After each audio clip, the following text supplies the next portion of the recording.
সহজ হয়েছে। এজন্য রোজা এমন একটা ইবাদত, ইসলামের যেগুলো পাঁচটা, এই পাঁচটা কুটির ভিতরে রোজা হলো একটা কুটি। আমার ভাইরা, আল্লাহ বললেন, ওই বান্দারা তোমাদের উপরে রোজা ফরজ করে দেওয়া হয়েছে, যেভাবে তোমাদের উপর ফরজ করা হয়েছে, যাতে করে তোমরা তাকওয়াবান হতে পারো, মুত্তাকিন হতে পারো। তাই আল্লাহ থেকে একটা জিনিস করা যায়, রোজা ফরজের একটা শিক্ষা হলো এই রোজা আপনাকে আমাকে তাকওয়াবান বানায় দিবে। আল্লাহু আকবার। আর রব্বে কারিমের দরবারে সব চাইতে দামি হলো যারা মুত্তাকি, তাকওয়াবান।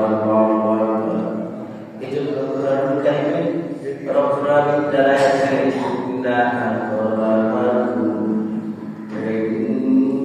ইনদাল্লাহি আতকাকুম।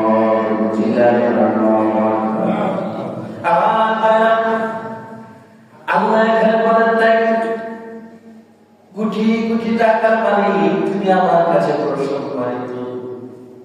আল্লাহ এখানে বিবেক সৃষ্টি করে নাই, ঠেলাওয়ালা কুড়িওয়ালা তুমি আমার কাছে অবহেলিত।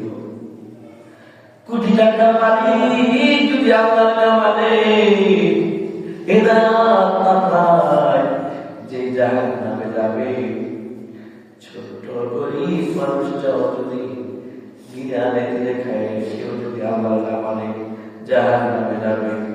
আল্লাহর কাছে কোনো ফারাক নাই, বিভেদ নাই। সব বান্দাদেরকে আল্লাহ এক নজরে একরকম ভালোবাসবেন, কারোর প্রতি কোনো অত্যাচার আল্লাহ করবেন না। যে কথা বলতে চাই আমার ভাইয়া, রাসূল কারীম সাল্লাল্লাহু আলাইহি সাল্লামের হাদিস শরীফে এসেছে রোজার গুরুত্ব সম্পর্কে কিছু কথা বলবো। নবী বলেন, কুল্লু আমালিন জাযা, প্রত্যেকটা বনি আদমের ইউদাইউল হাসানাতু বিআশরি আমসালিহা ইলা সাবআমিয়াতি যায়ফিন।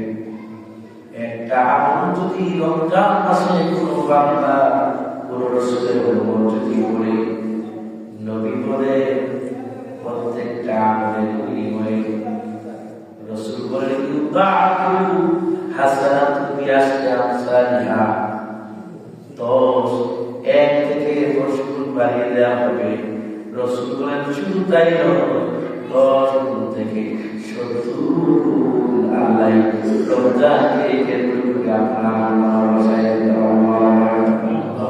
একটা আমল যদি আপনি করেন, 70টা আমল করলে যতবার যত সওয়াব হতো, একবার করলে আমার আল্লাহ 70 গুণের সওয়াব দিয়ে দিবেন। রমজান মাসে একবার আল্লাহু আকবার বলে, আল্লাহ নবীর ভাষ্য মতে 70 বার আল্লাহু আকবার বলার সওয়াব একবারের ভিতরেই আল্লাহ দান করে দিবেন। এক রাকাত নামাজ যদি পড়ে, 70 রাকাতের সওয়াব দিয়ে দিবেন কে? আল্লাহ। আর যদি আল্লাহ এজন্য দেখলে মানুষ রোজা আসতে পড়ে কিছুটা নরম হয়ে যায়।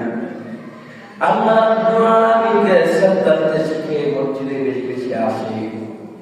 আমার ভাইরা, আল্লাহ চায় এই একটা মাস বান্দা খেতে করে করে গোটা 12টা মাস চালায় দিতে পারে। আর কিসের পরবর্তী বাক্য রাসূল বলেন,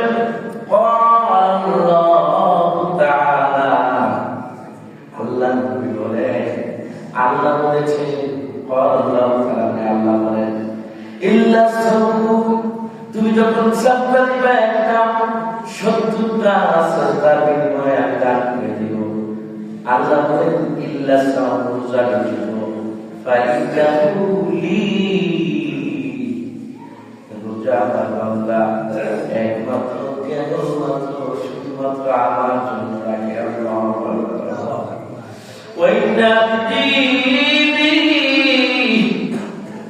যে ব্যক্তি রোজা আমি আল্লাহ সন্তুষ্টির জন্য রাখবে, আমার জন্য রাখে, আমি আল্লাহ কি দেব এটার খুশি বানাই, আমি নিজ কুদরতি হাতে আমার বান্দার রোজার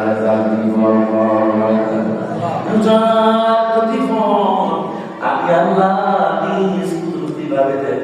আমার ভাইয়েরা আর একটু মনোযোগ দিয়ে শুনুন, আল্লাহ ভাষ্য হচ্ছে কেন আমি আমার বান্দাকে নিজ কুদরতি হাতে দিব জানো?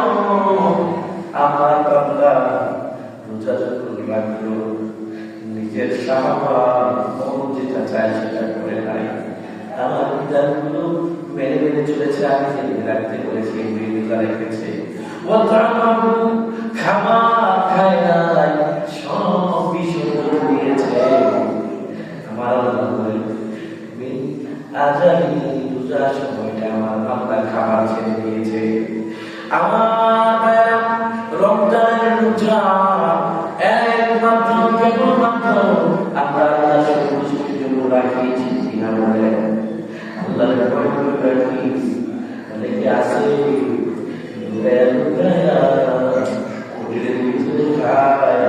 দেখায় না কিনা বলে, দেখায় না ভালো জিনিস আদব রক্ষা করে, কিন্তু মানুষ না দেখলেও কি হবে?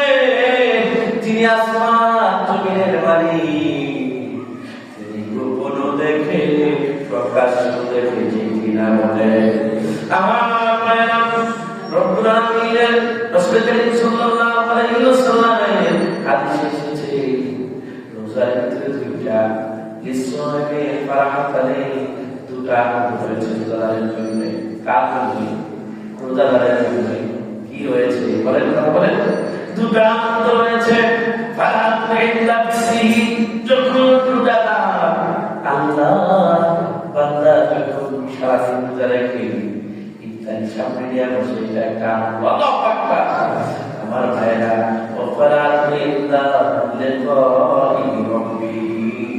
যখন বান্দা আল্লাহ দরবারে সাক্ষাৎ করবে, আল্লাহর সাথে সাক্ষাৎ করবে, তার রবের সাথে যখন সাক্ষাৎ করবে, সেটাও একটা আনন্দ। আমার পরবর্তীতে রাসূল সাল্লাল্লাহু লিকুলুফি ফামিসওয়াইবে আকিয়ার বিদাল্লাহি ইনদিস। সারাদিন রোজা রাখার পরে রোজা রাখার কারণে সারাদিন খায় না, স্টমাক খালি হয়ে থাকে, যে নির্যাসটা পড়ে, যে পদার্থটা পেটে পড়লে খাবারটা হজম হয়, খাবার না থাকার কারণে সেখান থেকে একটা গন্ধ তৈরি হয়, মুক্তি বের হয়। আমার রাসূলের হাদিসে এসেছে, এখানে বলেছেন লাকাদি খাবুফি ফামিসওয়াইবে আকিয়ার বিদাল্লাহ। ওই গন্ধটা মানুষের কাছে খারাপ লাগলে আল্লাহর কাছে বড় পবিত্র। এটা মেসকে আমরের গন্ধের চাইতে আল্লাহ ভালোবাসা। অনেকে মনে না তার নামাজের কারণে অথবা এই গন্ধ হয়, বিষয়টা এমন নয়। এই গন্ধটা পেট থেকে বের হয়ে আসে খালি থাকার কারণে, এই গন্ধটা আল্লাহ দরবারে বলে বেশি। আমার এরপরে আল্লাহ বলেন, আল্লাহ রাসূল বলেন ওয়াসিয়ামু জুন্নাহ, রোজা দান শুরু দাওনিয়া যুদ্ধের ময়দানে তারা আঘাত ফিরায়। এখন রোজাকে আঘাত ফিরাবে না, বিষয়টা হলো রোজা মানে যিনি রোজা থাকবে ওই রোজার মধ্যে সমস্ত খারাপ কাজ থেকে বেঁচে থাকবে। সুদ তার কাছে এসে বলবে না আমি সুদ খাবো না, রোজাদার। ঝগড়া তার কাছে একজন ঝগড়া করবে, সে বলবে না আমি ঝগড়া করবো না, আমি রোজাদার। যখন মানুষের খারাপ কাজ করতে চাইবে, প্রবৃত্তি খারাপ কাজ করতে চাইবে, কাজ অন্য দিকে করবে, খারাপ দিকে যেতে চাইবে, সে করবে মনকে বুঝাবে। একটা হচ্ছে নফসে আম্মারা, একটা হচ্ছে নফসে লাওয়ামা। দুটা নফস পরস্পর রোজা করে কিছুই হয়ে যায়। যেটা ভালো করছো সেটা ভালো, খারাপটা সবসময় ভালো যায়। এই জন্য রোজাদার খারাপ নফসটাকে কন্ট্রোল করবে আমার ভাইরা। এটার নামই হচ্ছে ওয়াসিয়াম সুন্নাহ, রোজার সমস্ত খারাপ কাজ থেকে বাঁচায় রাখার নাম। আল্লাহু আকবার। ফাইনা কানা ইয়াউমু সাওমি আহাদিকুম ফালা ইয়ারফাস ওয়ালা ইয়াসতাম। যখন কোনো মানুষ রোজা রাখবে সে কোনো খারাপ কথা বলবে না, বেহুদা কথা বলবে না, কাউকে গালি দেবে না। কেউ যদি তাকে গালি দেয় ফাইনাল পুরুষের উপরে আমার ভাই নবী বলেছেন অন্য হাদিসে আছে ওয়াকাল নবী সাল্লাল্লাহু আলাইহি ওয়াসাল্লাম লিকুল্লি শাইইন যাকাতু ওয়া যাকাতু জাসাদিস সাবু। প্রত্যেকটা জিনিসে যাকাত, প্রত্যেকটা বস্তু যাকাত রয়েছে, কিন্তু শরীরের যাকাত হলো রোজা। অনেক কথা বলা সম্ভব নয়, কিন্তু ছোট্ট একটা হাদিস পড়ে আলোচনা শেষ করছি আমার ভাইরা। রাসূল কারীম সাল্লাল্লাহু আলাইহি ওয়াসাল্লাম বলেছেন ওয়াল ইসলামি ওয়া কাওয়াইদিদ দ্বীন সালাসা। ইসলাম তিনটা ভিত্তির উপরে প্রতিষ্ঠিত। রাসূলের তিনটা ভিত্তির কথা বলেছেন এই হাদিসে। রাসূল বলেন ভিত্তিগুলো হলো কালিমা শাহাদাত আল্লাহ ইলাহা ইল্লাল্লাহ, প্রথম ভিত্তি ঈমান। আমার ভাইরা ঈমান থাকতে হবে। দুই নাম্বার ভিত্তি হলো সালাত মাকতুবা, পাঁচ ওয়াক্ত ফরজ নামাজ ও সাওম রমাদান। তিন নাম্বার ভিত্তি হলো রোজা। আল্লাহু আকবার। নবীজি হাদিসের শেষে বলেছেন যারা এই তিনটা ভিত্তি মানলো তারা ইসলামের ভিতরে রইল, আর তারা এই তিনটা ভিত্তির কোন একটা ছেড়ে দিবে কাফের পর্যায়ে চলে যাবে। রাসূল বলেছেন তাদেরকে হত্যা করা যায়। আমার ভাইরা এত কঠিন কথা এগুলো সম্পর্কে, এজন্য আমরা চেষ্টা করব রোজার সম্মান রেখে রোজা রাখার জন্য। শুধু না খেয়ে থাকবো বিষয়টা এমন নয়। রাসূল বলেছেন এমন কতগুলো রোজাদার থাকবে তাদের পিপাসা ছাড়া আর কিছুই হবে না, কারণ রোজা রাখলে আপনার দেহ আত্মাকে হাত দিয়া কোনো খারাপ কাজ করা যাবে না, চোখ দিয়া কোনো খারাপ জিনিস দেখা যাবে না। আমার ভাইয়েরা মুখ দিয়া সেহরি খাবেন, হালাল খাবেন, ইফতার করবেন হালাল খাবেন। আপনি রোজা রাখলেন ইফতারের সময় হালাল খাইলেন না,